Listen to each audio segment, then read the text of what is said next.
Hello students, welcome to my channel concept of success. Students, इस video में हम study करने वाले हैं जैक द्वारा जो मॉडल सेट जारी किया गया है 2021-22 परीक्षा के लिए। तो उसके सेट 1 को हम देखेंगे, ठीक है। और ये आपका क्लास 9 के लिए है। विषय आपका ये विज्ञान है, यानी कि साइंस है। समय आपको 1.5 घंटा दिया जाएगा और ये टोटल 40 नंबर का क्वेश्चन होगा, ठीक है। सभी प्रश्न के उत्तर अनिवार्य है। 40 प्रश्न है इसमें, प्रत्येक के लिए 1 अंक निर्धारित है और प्रत्येक प्रश्न के 4 विकल्प आपको दिए जाएंगे, ठीक है। सही विकल्प को आपको चयन करना है और गलत उत्तर के लिए कोई भी अंक नहीं काटे जाएंगे, यानी कि नेगेटिव मार्किंग इसमें नहीं है, ठीक है। चलिए फटाफट से शुरू करते हैं इस क्वेश्चन को, क्योंकि ये बहुत ही इंपॉर्टेंट क्वेश्चन है। जैक द्वारा ये सिलेक्ट किया गया है, तो ये आपका बहुत ही इंपॉर्टेंट क्वेश्चन बन जाता है एग्जाम के पॉइंट ऑफ व्यू से, ठीक है। आप एग्जाम में इसे अच्छे से पढ़ के जाए और इसकी तैयारी अच्छे से करें और इसके सारे कॉन्सेप्ट को समझे और इससे रिलेटेड और भी क्वेश्चंस आप पढ़ के जाएं, क्योंकि ये 40 क्वेश्चन है तो 40 में तो आपका काम नहीं होने वाला। आपको इस तरह के और भी क्वेश्चंस पढ़ने होंगे, ठीक है। ये आपका मेन क्वेश्चंस इसमें दिया गया है और क्वेश्चंस का पैटर्न इसमें बताया गया है कि वहां पर आपको क्वेश्चंस किस तरह से पूछे जाएंगे, ठीक है। तो आपको तैयारी बहुत ही अच्छे से करनी है और बहुत ही केयरफुल होकर पढ़ना है आपको, ताकि आपका एक भी एग्जाम खराब ना जाए, ठीक है। तो चलिए हम शुरू करते हैं इस वीडियो को। चलिए, क्या है हमारा आज का पहला सवाल। देखिए, पहला क्वेश्चन है, निम्न में कौन सदिश राशि नहीं है। तो देखिए यहाँ पे आपको ऑप्शन दिया गया है और आपको बताना है कि इसमें से कौन आपका सदिश राशि नहीं है, ठीक है। तो देखिए, विस्थापन आपका सदिश राशि है, ठीक है। त्वरण भी सदिश राशि है, वेग भी सदिश राशि है।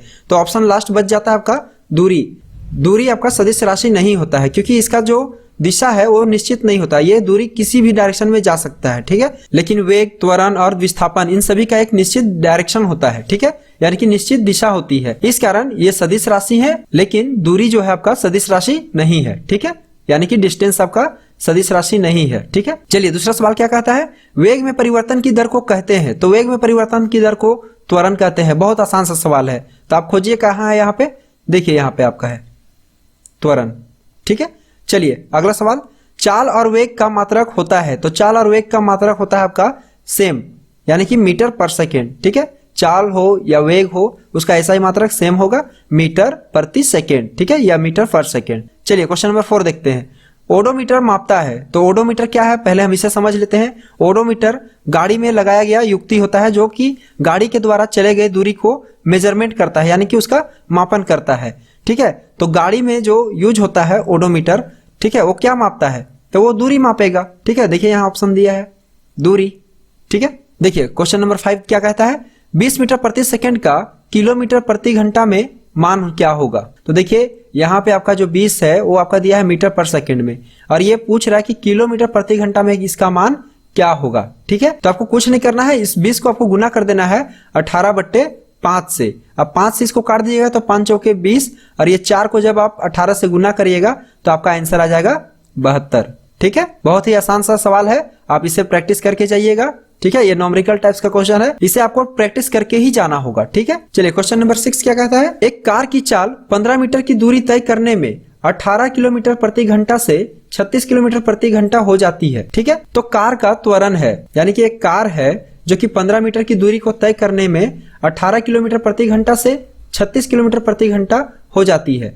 तो कार का त्वरण आपको निकालना है, यानी कि एक्सेलरेशन निकालना है आपको, ठीक है। तो यहाँ पे देखिए मान दिया हुआ है 4 ठो, इसमें से आपको एगो चुनना है, ठीक है। तो देखिए आपका आंसर जो है, जब इसको आप सोल्यूशन करिएगा तो आपका आंसर आ जाएगा ए 2.5 मीटर पर सेकेंड स्क्वायर, ठीक है। तो चलिए इसे हम सॉल्व करके देखते हैं। चलिए देखिए, यह है आपका क्वेश्चन नंबर 6। क्या है हमारा क्वेश्चन, एक कार की चाल 15 मीटर की दूरी तय करने में 18 किलोमीटर प्रति घंटा से 36 किलोमीटर प्रति घंटा हो जाती है, ठीक है। तो कार का त्वरण ज्ञात करें, ठीक है। तो देखिए यहाँ पे दिया हुआ है गिवन क्या है, s बराबर 15 मीटर, ठीक है। क्योंकि यहाँ पे देखिए 15 मीटर की दूरी, तो 15 मीटर हो गया आपका क्या s, और u बराबर देखिए 18 किलोमीटर प्रति घंटा। ये देखिए, ये जो 18 किलोमीटर प्रति घंटा है ये है आपका u, और ये जो 36 किलोमीटर प्रति घंटा है ये है आपका v, ठीक है। तो हम यहाँ पे देख रहे हैं कि ये किलोमीटर प्रति घंटा में है, लेकिन यहाँ पे देखिए ये मीटर में मान दिया हुआ है, और यहाँ भी देखिए जितना भी यूनिट दिया हुआ है, मीटर प्रति सेकंड स्क्वायर, मीटर पर सेकंड, मीटर पर सेकंड स्क्वायर, मीटर पर सेकंड स्क्वायर, ठीक है। यानी कि हमें इसे चेंज करना होगा। ये किलोमीटर में अगर आप बनाइएगा तो ये नहीं बनेगा, इसके जो यूनिट है उसे हमें चेंज करना होगा, ठीक है। तो चलिए हम u को चेंज करते हैं पहले। देखिए u बराबर दिया है आपका 18 किलोमीटर प्रति घंटा, तो हम लिख देंगे u बराबर 18 किलोमीटर प्रति घंटा। उसके बाद देखिए 18 को जब आप 5/18 से गुना कर दीजिएगा तो ये 18 कट जाएगा, तो कितना आ जाएगा 5 मीटर पर सेकेंड, ठीक है। उसके बाद देखिए v बराबर दिया है आपका यहाँ पे देखिए 36 किलोमीटर प्रति घंटा, तो हम यहाँ पुट करेंगे v बराबर 36 किलोमीटर प्रति घंटा। और इसको हम फिर से गुना करेंगे 36 को कितना से 5/18 से, जैसे यहाँ किए थे। अब यहाँ से 18 दूना 36 यानी कि यहाँ 2 आ जाएगा। और जब 2 को आप गुना करिएगा 5 से तो कितना आ जाएगा 10 मीटर पर सेकेंड। ठीक है, इसके बाद आपको देखिए यहाँ दिया गया है s मिल गया, u मिल गया, v मिल गया। तो ये गति के तीसरे समीकरण से ये बन जाएगा। ठीक है, तो गति का तीसरा समीकरण 2as equal to V square minus U square. ठीक है, तो a यहीं पे रह जाएगा। यहाँ देखिए v का जो वैल्यू है उसे हम बैठाते हैं और u का। ठीक है, तो v कितना है 10, तो यहाँ 10 का स्क्वायर, u कितना है तो 5, तो 5 का स्क्वायर। अब बट्टे ये देखिए ये 2as यहाँ गुना में है तो ये नीचे आ जाएगा यहाँ देखिए डिवाइड में। ठीक है, हम फॉर्मूला से यहाँ चेंज कर लिए फॉर्मूला को, तो ये 2 का 2 और s का s यहाँ आ गया। ठीक है, तब ना हमारा a का मान निकलेगा। ये a क्या है, त्वरण है, एक्सेलरेशन। ठीक है, यहाँ देखिए 10 का स्क्वायर कितना हो जाएगा 100 हो जाएगा। उसके बाद ये 5 का स्क्वायर 25 और ये 2 का 2 लिखा जाएगा। और ये s का वैल्यू कितना है, s है आपका दिया 15, तो यहाँ पे लिखा जाएगा 15। ठीक है, चलिए अगला स्टेप में देखते हैं। ये 100 में से 25 घटेगा, कितना बचेगा 75, और ये 15 में 2 गुना हो जाएगा तो ये 30। ठीक है, और अब हम इसे काटेंगे। ठीक है, इसको हम डिवाइड करेंगे ना, 75 और ये 30 कटेगा तो देखिए 3 से काटते हैं, 3 दहाई का 30 और ये हो गया आपका 75, यानी कि 3 दूनी 6 और ये एक इसमें गया तो ये 15 बन गया। और 15 को जब हम 3 से डिवाइड करेंगे तो कितना बार में जाएगा 5 बार में, 5 दिया 15। ठीक है, अब देखिए यहाँ पे आ गया a बराबर 25/10। ठीक है, तो जैसा कि आपको पता होगा अगर हम 25 को 10 से भाग देंगे तो इसका मान कितना आ जाएगा 2.5। ठीक है, और यहाँ पे देखिए एक्सेलरेशन है यानी कि a है, त्वरण है, तो a का जो यूनिट होता है यानी कि एक्सेलरेशन का कितना होता है मीटर पर सेकेंड स्क्वायर। ठीक है, तो देखिए यहाँ पे 6 का आंसर दिया है 2.5 मीटर पर सेकेंड स्क्वायर। क्वेश्चन नंबर 7 देखते हैं क्या कहता है। बल का एसआई मात्रक है, तो बल का एसआई मात्रक क्या होता है बच्चा जानता है। ठीक है, अगर आप भी जानते हैं तो आप हमें कमेंट में जरूर लिखें। ठीक है, क्योंकि मुझे कमेंट पढ़ना बहुत अच्छा लगता है, आपके प्यारे प्यारे कमेंट को मैं पढ़ के बहुत ही खुश होता हूँ। ठीक है, आप कमेंट भी कर दीजिएगा, लेकिन मैं इसका आंसर बता देता हूँ। देखिए बल का एसआई मात्रक होता है आपका न्यूटन। ठीक है, चलिए अगला प्रश्न देखते हैं। तो चलिए क्वेश्चन नंबर 8 क्या कहता है, 1 न्यूटन किसके बराबर है, तो 1 न्यूटन होता है आपका 1 kg मीटर पर सेकेंड स्क्वायर के बराबर। ठीक है, चलिए अगला सवाल देखते हैं। क्वेश्चन नंबर 9 क्या कहता है, 3 पिंड A B C के द्रव्यमान क्रमशः 5 kg, 2 kg और 10 kg हैं, इनमें किसका जड़त्व सबसे कम है। देखिए क्या कहता है क्वेश्चन, 3 पिंड दिया है यानी कि 3 कोई वस्तु दिया हुआ है जिसमें A B C को 5, 2 और 10 से दर्शाया गया है। ठीक है, तो पूछ रहा है कि किसका सबसे कम जड़त्व है। तो देखिए जड़त्व का मतलब होता है जिस ऑब्जेक्ट का यानी कि जिस वस्तु का द्रव्यमान ज्यादा होगा, सबसे ज्यादा जो भारी होगा उसका जड़त्व सबसे अधिक होगा, और जिसका द्रव्यमान सबसे कम होगा यानी कि कम होगा उसका जो जड़त्व है वो कम होगा। तो यहाँ पूछ रहा है कि जड़त्व सबसे कम है किसका है, तो देखिए सबसे छोटा कौन है यहाँ 2 kg। ठीक है, और 2 kg है आपका B। ठीक है, बीच में है तो 2 kg B है। ठीक है, तो आपका हो जाएगा आंसर यहाँ पे बी का। ठीक है, चलिए अगला प्रश्न देखते हैं। क्वेश्चन नंबर 10 क्या कहता है, 1 kg द्रव्यमान पर 1 न्यूटन का बल लगाने पर उत्पन्न त्वरण का मान होगा। बहुत आसान सवाल है। देखिए 1 kg का कोई द्रव्यमान है ना। देखिए यही क्वेश्चन आपका यहाँ पर भी पूछा है। ठीक है, ये थोड़ा सा ट्विस्ट किया हुआ है। 1 kg का द्रव्यमान है और उस पर 1 न्यूटन का बल लगाया जा रहा है। ठीक है, तो उस पर त्वरण कितना उत्पन्न होगा। ठीक है, त्वरण यानी कि ए पूछ रहा है एक्सेलरेशन। ठीक है, तो कुछ नहीं, इसका बहुत आसान सा सवाल है। एक्सेलरेशन पूछ रहा है तो इसका देखिए यूनिट से ही ये पकड़ा गया 1 मीटर पर सेकेंड स्क्वायर। चलिए क्वेश्चन नंबर 11 क्या कहता है, न्यूटन के गति के पहले नियम से मिलता है। तो क्या मिलता है हमें, देखिए न्यूटन की गति का जो पहला नियम है वो आपका जड़त्व के नियम पर आधारित होता है। ठीक है, तो देखिए यहाँ पे दिया है, ये देखिए ऑप्शन बी में जड़त्व की परिभाषा मिलता है। ठीक है, जड़त्व की परिभाषा हमें किससे मिलता है, न्यूटन के गति के पहले नियम से मिलता है। ठीक है, चलिए अगला प्रश्न देखते हैं। चलिए क्वेश्चन नंबर 12 क्या कहता है, न्यूटन गति के कौन से नियम से बल मापने का सूत्र मिलता है। ठीक है, तो ये होता है आपका दूसरे नियम से, क्योंकि इसका फॉर्मूला क्या होता है F = ma। तो इसका जो सूत्र है किससे मिलता है, गति के दूसरे नियम से, यानी कि न्यूटन के गति का जो दूसरा नियम है उससे आपको मिलेगा बल मापने का सूत्र। ठीक है, चलिए अगला प्रश्न देखते हैं। क्वेश्चन नंबर 13 क्या कहता है, G का मान होता है। तो G का मान बहुत ही आसान है, 9.8 मीटर पर सेकेंड स्क्वायर होता है। ठीक है, आप ये याद कर लीजिएगा, ये सभी क्वेश्चन बहुत ही इंपॉर्टेंट है, आप इसे बहुत अच्छे से पढ़ के जाइएगा। क्योंकि देखिए यहाँ पर देखिए 9.8 न्यूटन है, यहाँ पे है आपका 9.8 सेंटीमीटर पर सेकेंड स्क्वायर, 98 मीटर पर सेकेंड स्क्वायर। तो देखिए कितना सिमिलर सब दिख रहा है। ठीक है, तो आपको कंफ्यूज नहीं होना है। ठीक है, आप एक बार में एकदम सटीक आंसर को टिक करिएगा। चलिए क्वेश्चन नंबर 14 क्या कहता है, 60 केजी द्रव्यमान के किसी मनुष्य का चंद्रमा पर भार होगा, कितना होगा उसका भार। देखिए कोई व्यक्ति है जिसका वजन कितना है 60 है, ठीक है, और वो चंद्रमा पर उसका भार क्या होगा, और जी बराबर आपको लेना है 10। यहाँ जी आपका क्या है, गुरुत्वीय त्वरण है, ठीक है, यानी जी का वैल्यू कितना दिया है 10, ठीक है। तो देखिए इसका एक फॉर्मूला होता है W = mg, ठीक है। अब यहाँ देखिए m कितना दिया हुआ है 60 दिया हुआ है और g कितना दिया है 10, ठीक है। तो जब हम इसको गुना करेंगे यानी कि 60 × 10 यानी कि कितना आ जाएगा ये 600। तो देखिए यहाँ पे 600 दिया है ऑप्शन, लेकिन आपको इसको मारना नहीं है। या फिर से क्वेश्चन देखिए, मनुष्य का चंद्रमा पर भार क्या होगा, ठीक है, यानी कि मून पे। तो मून पे हम जानते हैं कि जो भार होता है 1/6 होता है, ठीक है। अब 6 से इसको काट दीजिए, ये कट जाएगा, आ जाएगा आपका 100, ठीक है। तो यहाँ पे देखिए 100 है आपका आंसर, तो ये आपका सही हो जाएगा, ठीक है। चलिए अगला प्रश्न देखते हैं। शरबत बनाते समय पानी में चीनी मिलाने पर चीनी पानी में मिल जाता है, यह पदार्थ के कणों के किस गुण को दर्शाता है। तो देखिए जो शरबत बनाते हैं हम और उसमें चीनी डालते हैं और चीनी जो है पानी में मिल जाता है, तो देखिए चीनी पानी में घुल रहा है, मतलब वहां कुछ स्पेस होगा, कुछ खाली स्थान होगा, तब तो वो घुल रहा है। और देखते हैं चीनी धीरे धीरे अगर हम बढ़ाते जाते हैं तो वो गाढ़ा होते जाता है, ठीक है, यानी उसका स्थान धीरे धीरे भरते जाता है। तो इससे क्या पता चलता है कि पदार्थ के कणों के बीच रिक्त स्थान होता है, ठीक है। तो ये आपका ऑप्शन ए सही हो जाएगा। चलिए अगला प्रश्न है हमारा क्वेश्चन नंबर 16, निम्नलिखित में से कौन पदार्थ का उदाहरण है, कौन पदार्थ का उदाहरण है। देखिए विचार यानी कि जो सोच है, ये तो कोई पदार्थ नहीं है। शीत, ये भी कोई पदार्थ नहीं है, ठीक है। शीतल पेय यानी कि ठंडा जल, ठीक है, तो ये आपका कोई पदार्थ है। स्नेह, ये भी कोई पदार्थ नहीं है। स्नेह मतलब होता है किसी को मानना, किसी को प्यार करना, ठीक है। चलिए आगे देखते हैं क्वेश्चन नंबर 17 क्या कहता है, दो विभिन्न पदार्थों के कणों का स्वतः मिलना कहलाता है। अगर दो कोई पदार्थ है और वो अपने आप मिल जाते हैं तो क्या कहलाता है। तो देखिए यहाँ पे ऑप्शन दिया है, तो ऑप्शन हो जाएगा आपका ये ए, विसरण, ठीक है। विसरण में क्या होता है कि दो पदार्थ अपने आप ही मिल जाते हैं, ठीक है। चलिए क्वेश्चन नंबर 18 क्या कहता है, किसी तत्व की द्रव्यमान प्रति इकाई आयतन को क्या कहते हैं। तो द्रव्यमान प्रति इकाई आयतन को हम क्या बोलते हैं, हम बोलते हैं उसे घनत्व यानी कि डेंसिटी। तो देखिए ऑप्शन में क्या है दिया हुआ, देखिए यहाँ ए नंबर में दिया है, तो आपका ऑप्शन ए सही हो जाएगा, ठीक है। चलिए अगला सवाल देखते हैं। चलिए क्वेश्चन नंबर 19 क्या कहता है, 2 ग्राम हाइड्रोजन 16 ग्राम ऑक्सीजन के साथ मिलकर 18 ग्राम जल का निर्माण करता है, ठीक है। तो यह किस नियम को प्रदर्शित करता है। देखिए यहाँ पे क्या बोल रहा है, 2 ग्राम हाइड्रोजन यानी 2 ग्राम हाइड्रोजन है, 16 ग्राम ऑक्सीजन है, ठीक है। तो 2 ग्राम हाइड्रोजन और ये 16 और 2 कितना हो गया 18। देखिए यहाँ पे 18 ग्राम जल का निर्माण किया, ठीक है।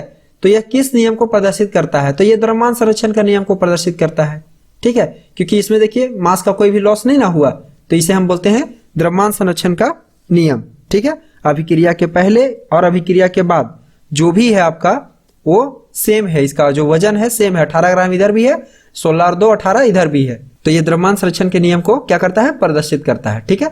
चलिए अगला सवाल है क्वेश्चन नंबर 20, जल में हाइड्रोजन एवं ऑक्सीजन की द्रव्यमान का अनुपात सदैव 1:8 होता है, ठीक है। यानी कि जो जल में हाइड्रोजन और ऑक्सीजन का जो रेशियो होता है 1:8 होता है, ठीक है। यह किस नियम को प्रदर्शित करता है। तो ये किस नियम को प्रदर्शित करता है, ये आपका करता है स्थिर अनुपात के नियम को, ठीक है। क्योंकि देखिए जो जल होता है, आप कहीं का भी जल ले लो तो वहां पे आपको जो हाइड्रोजन और ऑक्सीजन का जो अनुपात मिलेगा उसका जो रेशियो है वो कितना रहेगा 1:8, ठीक है। चलिए अगला प्रश्न देखते हैं क्वेश्चन नंबर 21, परमाणु त्रिज्या को किस मात्रक से नापते हैं। तो देखिए परमाणु की जो त्रिज्या होती है उसका जो मेजरमेंट हम लोग करते हैं उसे हम लोग बोलते हैं नैनोमीटर। नैनोमीटर इसका मात्रक होता है, ठीक है। चलिए क्वेश्चन नंबर 22 देखते हैं, परमाणु द्रव्यमान को किस इकाई से नापते हैं। परमाणु का जो द्रव्यमान होता है उसको हम किससे नापते हैं, वो हम नापते हैं यू से, ठीक है।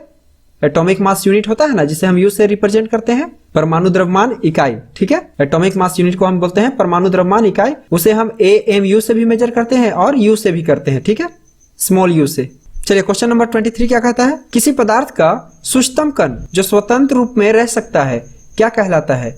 यानी कि कोई पदार्थ है उसका जो सबसे छोटा कण होता है जो स्वतंत्र अवस्था में रह सकता है क्या कहलाता है। तो देखिए परमाणु बहुत ही अभिक्रियाशील होता है, ठीक है, ये अकेले नहीं रह सकता। जो अणु होते हैं वो स्टेबल होते हैं, ठीक है, तो ये स्वतंत्र रह सकता है, ठीक है। आयन भी नहीं रह सकते हैं क्योंकि आयन तब बनते हैं जब इलेक्ट्रॉन का आदान प्रदान होता है। परमाणु द्रव्यमान इकाई ये भी नहीं, ठीक है। तो ये आपका हो जाएगा ऑप्शन बी।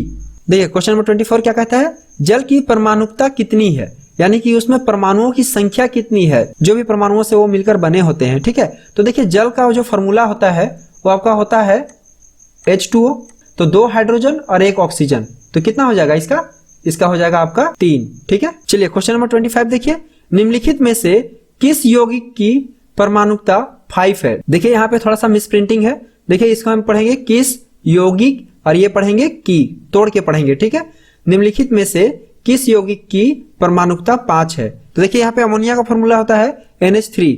ठीक है, कार्बन डाइऑक्साइड का होता है CO2, जल का होता है H2O, कैल्शियम कार्बोनेट का होता है CaCO और ये 3। ठीक है, तो देखिए एक कैल्शियम, एक कार्बन और 3 ऑक्सीजन। तो देखिए कैल्शियम यहाँ 1 है, कार्बन भी 1 है, तो 1 1 2 और यहाँ ऑक्सीजन 3 है, तो इसकी परमाणुकता कितना हो गया 5। ठीक है, यानी कि जो आपका आंसर दिया है कैल्शियम कार्बोनेट, ये आपका राइट आंसर है। ठीक है, अगला प्रश्न देखते हैं क्वेश्चन नंबर 26, कैल्शियम हाइड्रोक्साइड का सूत्र लिखिए। कैल्शियम हाइड्रोक्साइड का सूत्र CaOH का होल 2। ठीक है, चलिए क्वेश्चन नंबर 27 क्या कहता है, नाइट्रिक अम्ल का आणविक द्रव्यमान ज्ञात कीजिए। तो नाइट्रिक अम्ल का जो आणविक द्रव्यमान होता है वो होता है आपका 63। ठीक है, आप आणविक द्रव्यमान निकालने के लिए जरूर सीखे होंगे। ठीक है, आप इसे प्रैक्टिस कर लीजिएगा। देखिए इसका फॉर्मूला होता है HNO3।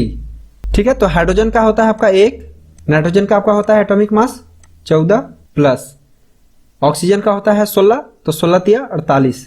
तो देखिए जब इसे आप ऐड करिएगा तो ये आ जाएगा आपका 63। ठीक है, देखिए क्वेश्चन नंबर 28 क्या कहता है, कोशिका की खोज किसने की। देखिए बहुत आसान सा सवाल है। ठीक है, ये बायो का चैप्टर 5 का है, फर्स्ट क्वेश्चन में ही ये आपको मिलेगा कि कोशिका की खोज किसने की। ठीक है, पहला ही प्रश्न ये उड़ जाता है, तो आपको जरूर ये याद होगा। ठीक है, अगर आपको याद है तो आप इसे हमें कमेंट बॉक्स में जरूर लिखें। ठीक है, चलिए क्वेश्चन नंबर 29 क्या कहता है, निम्नलिखित में कौन जीव एक कोशिकीय है, यानी कि यहाँ पे जो दिया हुआ है इसमें से कौन एक कोशिकीय जीव है। ठीक है, पैरामेसियम। पैरामेसियम आपका कैसा जीव होता है, एक कोशिकीय होता है। ठीक है, चलिए अगला सवाल देखते हैं क्वेश्चन नंबर 30 क्या कहता है, पादप कोशिका की सबसे बाहरी परत क्या है।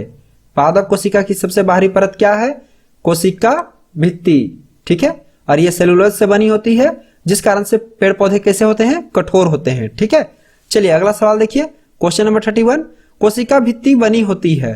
देखिए मैं इसका आंसर बता चुका हूं, अगर आप ध्यान से वीडियो को देख रहे होंगे तो इसका आंसर मैं अभी तुरंत बताया हूं। ठीक है, कोशिका भित्ति बनी होती है किससे, सेल्यूलोज से। ठीक है, सेलुलोज आपका कठोर पदार्थ होता है और इसी से आपका कोशिका भित्ति बनी होती है। ठीक है, तो यहाँ पर भी देखिए क्वेश्चन क्या है, पादप कोशिका की सबसे बाहरी परत क्या है, तो ये भी तो आपका कोशिका भित्ति है ना।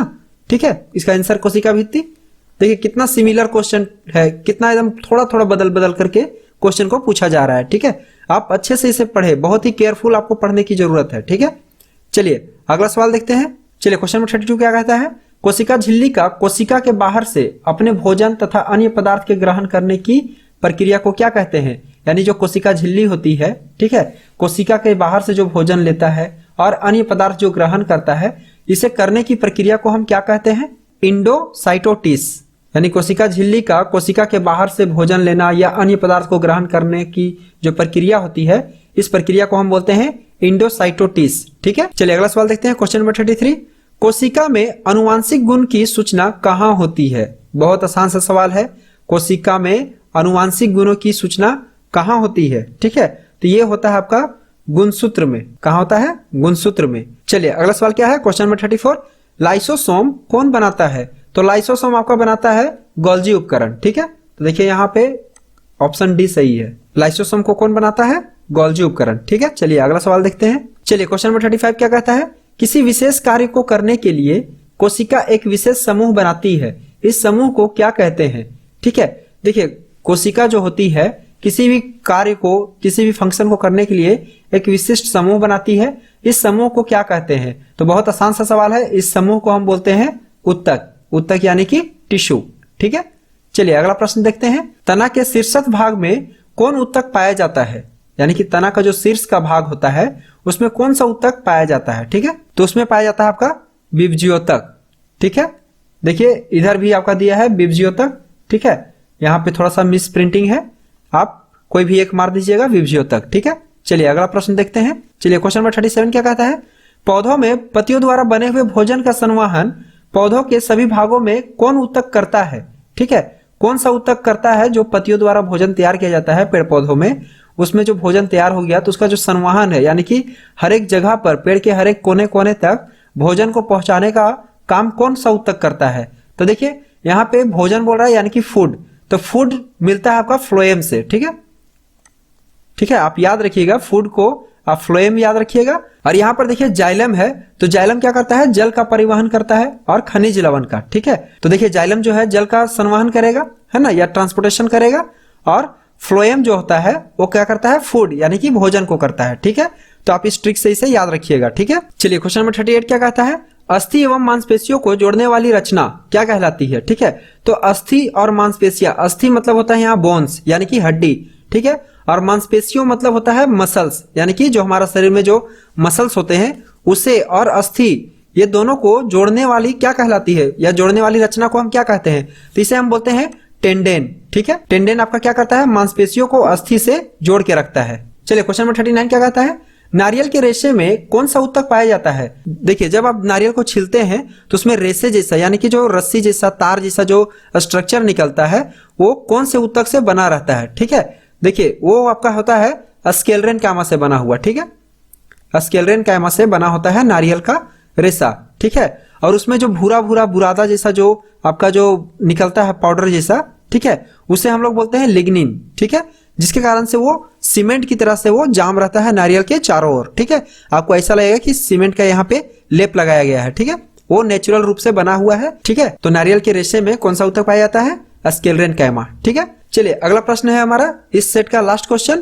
क्वेश्चन नंबर 40 क्या कहता है, अस्थि एक ऊतक है।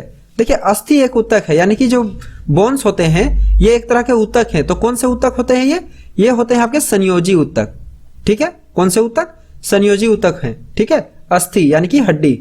ठीक है, तो स्टूडेंट्स इस वीडियो में हमने इस सेट के सारे क्वेश्चंस को कंप्लीट कर लिए हैं। ठीक है, ये आपका सेट 1 था साइंस का क्लास 9 के लिए, जो कि 2021-22 के परीक्षा में इससे प्रश्न आने की संभावना अधिक है। आप इसकी तैयारी अच्छे से करें। देखिए मैं सारा का सारा क्वेश्चन अच्छे से यहाँ पे सॉल्व कर दिया हूं, सारा आपका टिक लगा हुआ है।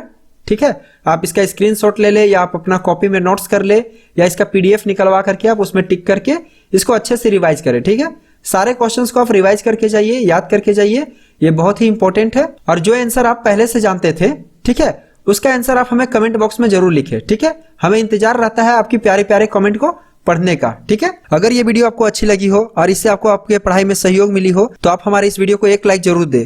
ठीक है, एक लाइक तो बनता है, हमारे इतने मेहनत के लिए, हमारे इतने डेडिकेशन के लिए आपसे एक लाइक का उम्मीद करते हैं। चैनल को भी सब्सक्राइब कर ले, क्योंकि इसमें आपको कोई ज्यादा मेहनत नहीं लगेगा, थोड़ा सा मेहनत कर लीजिए, अपने अंगूठे का इस्तेमाल करिए और इस चैनल को सब्सक्राइब कर लीजिए। ठीक है, और बेल आइकन को जरूर दबा ले ताकि आने वाली न्यू वीडियो की नोटिफिकेशन सबसे पहले आप तक पहुंचे। ठीक है, आज की वीडियो में इतना ही, मिलते हैं आपसे अगली वीडियो में नए टॉपिक के साथ।